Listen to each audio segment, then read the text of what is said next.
Assalamualaikum warahmatullahi wabarakatuh.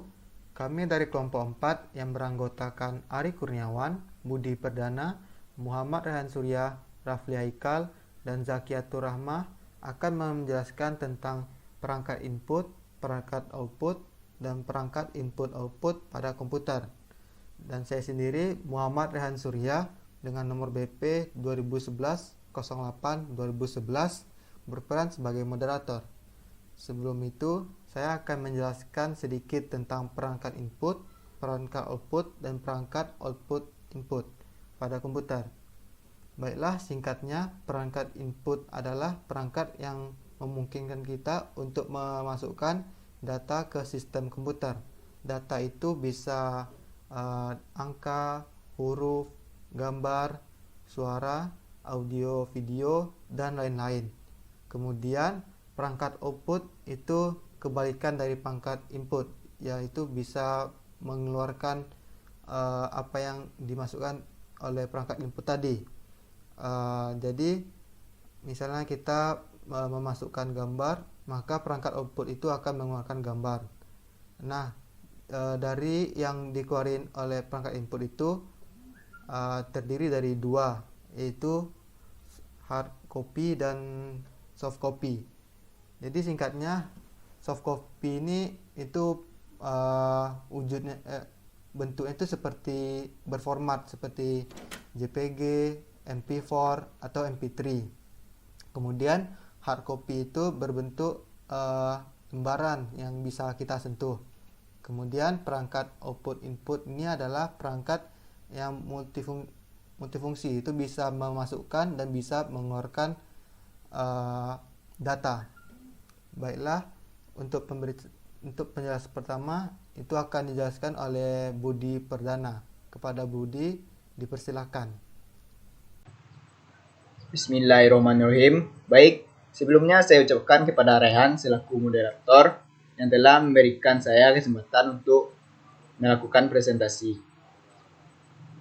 Di sini saya akan membahas sedikit mengenai input device. Input device sendiri bila kita terjemahkan ke dalam bahasa Indonesia yaitu memiliki arti sebuah perangkat input, yang mana perangkat input ini memiliki peran untuk menginputkan data ke dalam sistem komputer. Baik, selanjutnya saya akan menjelaskan bagian-bagian yang ada pada input device atau perangkat input. Yang pertama yaitu keyboard. Mungkin bagi orang yang sering berkecimpung dalam dunia IT tak asing lagi dengan yang namanya keyboard. Karena keyboard ini tak lepas dari yang namanya komputer maupun laptop. Ya, keyboard sendiri memiliki fungsi memasukkan data yang berupa huruf, simbol, angka, karakter, dan lain-lain. Kita bisa mengoperasikan keyboard dengan menekan tombol yang ada di keyboard. Tombol yang ditekan akan muncul di layar monitor sebagaimana yang kita inginkan. Selanjutnya yaitu joystick. Mungkin bagi sebagian orang ada yang tidak mengenal dengan yang namanya joystick. Tapi bagi para gamers hal itu adalah hal yang biasa. Joystick sendiri memiliki fungsi mentransmisikan arah pada permainan video game. Perangkat ini dilengkapi dengan tombol-tombol untuk melakukan beberapa fungsi dan tugas. Cara kerjanya cukup gampang dengan menggerakkan analog dan menekan tombol yang ada pada joystick. Ya, tergantung pada orang yang memainkannya. Apabila kita ahli dalam suatu game, ya joystick ini sangat perlu kita gunakan. Karena game maupun cara bermain kita akan meningkat dengan signifikan. Baik, selanjutnya saya akan menjelaskan perangkat input yang bernama barcode scanner. Dari namanya itu barcode scan atau alat pemindai barcode. Itu biasanya kita jumpai pada label atau kodenya itu kita jumpai pada suatu kemasan makanan, minuman, dan lain-lain. Barcode sendiri memiliki fungsi untuk memindai barcode yang biasanya terdapat pada kemasan suatu barang. Barcode tersebut berupa suatu kode berbentuk kotak-kotak atau garis-garis tebal vertikal yang kemudian diterjemahkan dalam bentuk angka-angka menggunakan barcode scan. Cara kerjanya cukup simpel dengan mengarahkan seberkas cahaya melintasi kode batang dan mengukur jumlah cahaya yang dipantulkan kembali. Lalu pemindai mengubah energi cahaya menjadi energi listrik yang kemudian diubah menjadi data oleh decode dan diteruskan ke muter. Selanjutnya yaitu scanner. Sama dengan halnya dengan barcode scanner tadi, tapi ini bedanya hanya memindai dokumen-dokumen yang kita letakkan pada suatu tempat yang ada pada scanner. Ya, dari fungsinya kita bisa melihat yaitu berfungsi menyalin atau memindahkan dokumen atau berkas maupun gambar dari bentuk hard copy atau wujud mentah ke soft copy format. Dengan cara kerjanya dengan memindai setiap bagian lembaran yang menjadi inputnya hingga tidak ada bagian yang tersisa. Jadi manfaat dari scanner ini kita bisa men-scan barang atau men-scan dokumen dengan lebih jelas, dengan tampilan yang lebih jelas, menarik, tanpa pecah-pecah atau kabur, buram. Itulah keuntungan dari kita menggunakan scanner. Selanjutnya mouse. Ya, yang satu lagi mouse ini mungkin adalah bisa dikatakan rekan atau partner dari sebuah komputer maupun laptop. Fungsi mouse sendiri adalah sebagai perangkat penunjuk yang menggerakkan penunjuk pada layar PC maupun laptop. Cara kerjanya yaitu dengan cara menyerahkan apabila kita ingin mengklik tombol yang ada pada layar komputer. Misalnya kita ingin mengklik tombol file pada Microsoft Word. Kita cukup menggeser mouse agar kursor bergerak menuju ke tombol file tersebut. Dan apabila kita ingin mengcopy sebuah kalimat atau kata, kita cukup melakukan drag pada awal kalimat yang ingin di-copy. Contohnya saya ingin mengasih tanda pada layar ini. Bisa kita pilih pen dan membulatkan pada bagian mouse dengan cara menahan klik kiri pada bagian mouse. Jika kita ingin menghapus pena merah tersebut, kita bisa memilih bagian di bawah ini dan mengklik kiri dan mengambil eraser atau penghapus. Kita bisa memilihnya. Sekian, terima kasih. Saya kembalikan kepada Rehan. Baiklah, terima kasih kepada Budi Perdana yang telah menjelaskan hasil presentasinya. Selanjutnya itu dilanjutkan oleh Rafli Haikal. Kepada Rafli Haikal dipersilakan. Assalamualaikum warahmatullahi wabarakatuh. Nama saya Rafli Haikal, nomor BP 2011 08 10 22. Input device yang keenam yaitu touchpad. Fungsi dari touchpad sama dengan mouse, yaitu untuk mengendalikan pointer yang tampil di layar monitor. Cara kerja dari touchpad yaitu bergantung pada sekumpulan matrik yang tersusun pada papan kuota touchpad pada lapisan kedua, yang berfungsi untuk mendeteksi gerakan pada permukaan jari. Yang ketujuh yaitu like pen. Like pen berfungsi untuk memodifikasi dan mendesain gambar dengan screen atau monitor.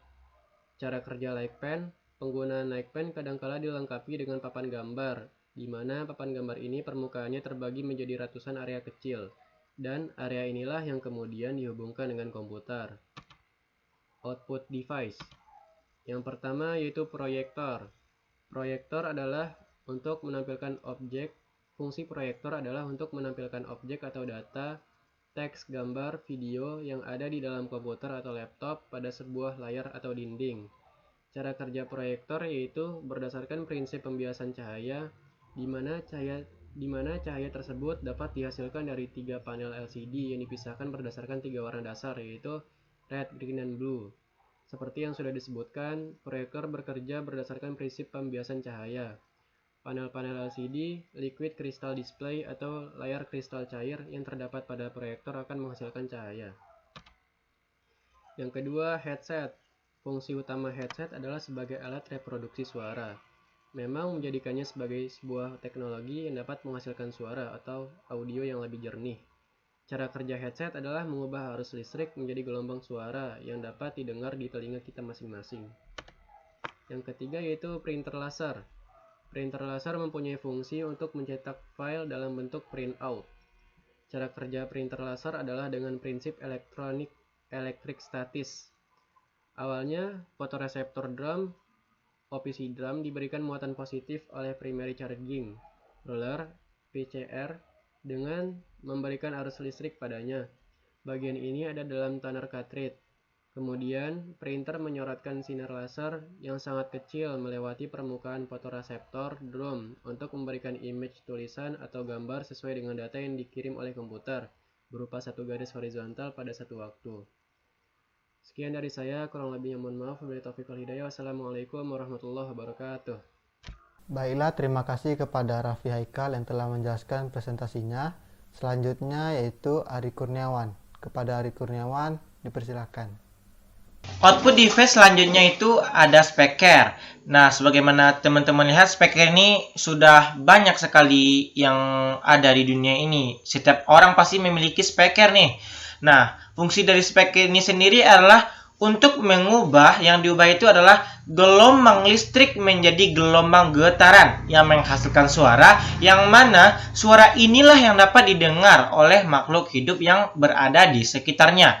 Cara kerja dari speaker ini sendiri adalah mengubah sinyal listrik atau sinyal suara menjadi frekuensi radio yang dapat didengar oleh telinga manusia. Dengan cara bagaimana? Dengan cara menggetarkan komponen membran pada speaker sehingga menghasilkan gelombang suara. Selanjutnya ada plotter. Nah, mungkin bagi teman-teman semuanya ini, plotter ini mungkin agak asing gitu, jarang dilihat gitu. Tapi kebanyakan plotter ini, fungsi dan cara kerja plotter ini sama saja dengan printer. Bedanya ini hanya di sini, yaitu plotter ini digunakan untuk mencetak gambar, yang mana gambar ini ukurannya agak lebih besar daripada biasanya, seperti gambar mesin dan konstruksi bangunan dan lain sebagainya.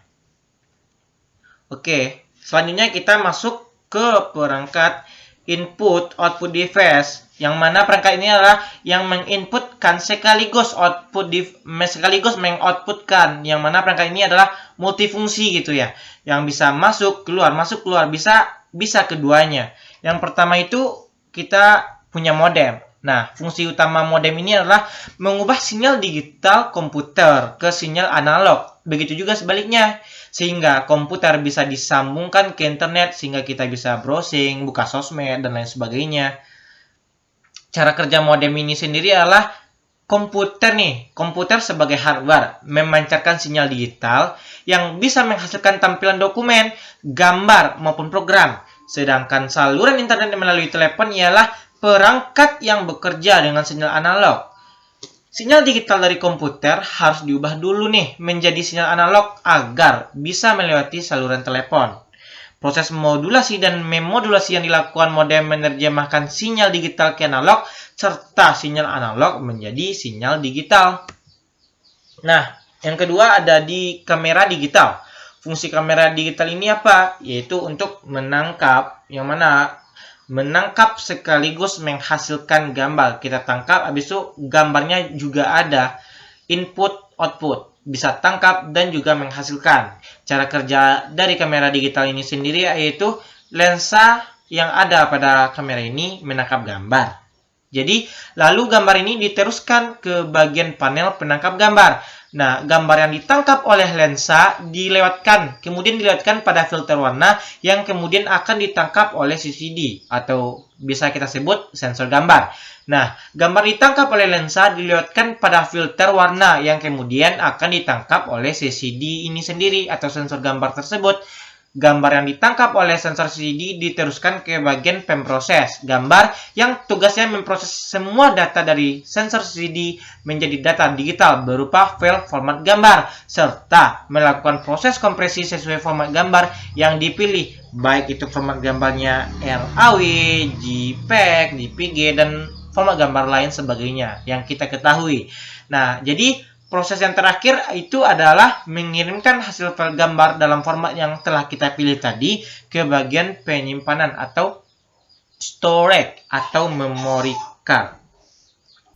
Baiklah, terima kasih kepada Ari Kurniawan yang telah menjelaskan hasil presentasinya. Selanjutnya, penjelasan dilanjutkan oleh Zakiatul Rahma. Kepada Zakiatul Rahma, dipersilahkan. Baik, Assalamualaikum warahmatullahi wabarakatuh. Perkenalkan, nama saya Zakiatul Rahma, berasal dari kelas 1B Teknologi Rekayasa Perangkat Lunak Politeknik Negeri Padang. Di sini saya akan menjelaskan materi mengenai input dan output. Yang ketiga yaitu touchscreen. Touchscreen memiliki fungsi yang sama seperti perangkat input yang lain, yaitu untuk mengirim data berupa data masukan yang harus dijalankan oleh sistem. Cara kerja touchscreen: ketika Anda menyentuh touchscreen, panel sensor akan mendeteksinya dengan respon aliran listrik yang kemudian dibaca oleh pengontrol layar untuk diterjemahkan oleh driver software menjadi sebuah data-data yang dapat dikenali oleh sistem. Kemudian data-data tersebut dikirim ke sistem operasi yang kemudian akan menjalankan fungsi tertentu sesuai dengan permintaan sentuhan di layar.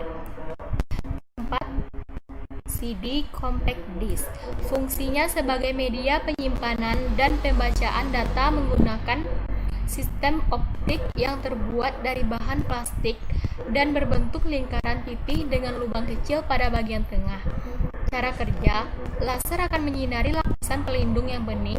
Ketika motor drive VCD player bekerja memutar disk, laser itulah yang berfungsi melacak dan menampilkan data, baik dalam bentuk suara, gambar, ataupun data yang direkam di salah satu sisi CD. Kelima, headset audio, headphone dan mikrofon. Fungsinya yaitu mengeluarkan data audio dan mengirimkan data audio. Cara kerjanya yaitu mengirimkan sinyal elektrik lalu mengubahnya menjadi gelombang suara. Keempat, fax.